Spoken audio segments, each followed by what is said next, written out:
কাংলাস ফুৎকার দিয়েছিল।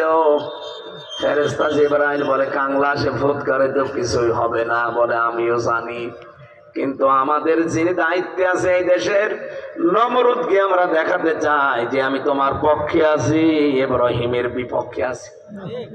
এত বেশি আল্লাহ রাগ করেছিলেন তার এই অবস্থানে। ওই দিন থেকে কাংলাস দেখলে যদি কেউ এক বাড়িতে মেরে ফেলতে পারো, ওর 10টা নাকি হয়। এই জন্য আমাদের উচিত হচ্ছে, যেহেতু সামনে রমজান আর কোরআনে কারিম নাযিল করে আল্লাহ নামও দিয়েছেন কোরআনের ফুরকান, নাম কি?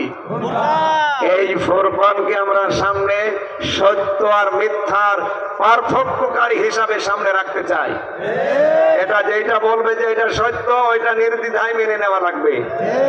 এটার কাছে জিজ্ঞাসা করে যেটা দেখবেন, এই যদি বলে এটা মিথ্যা, ওটা যদি আমার বাবাও তৈরি করে ওইটা থেকে চলে আসা লাগবে।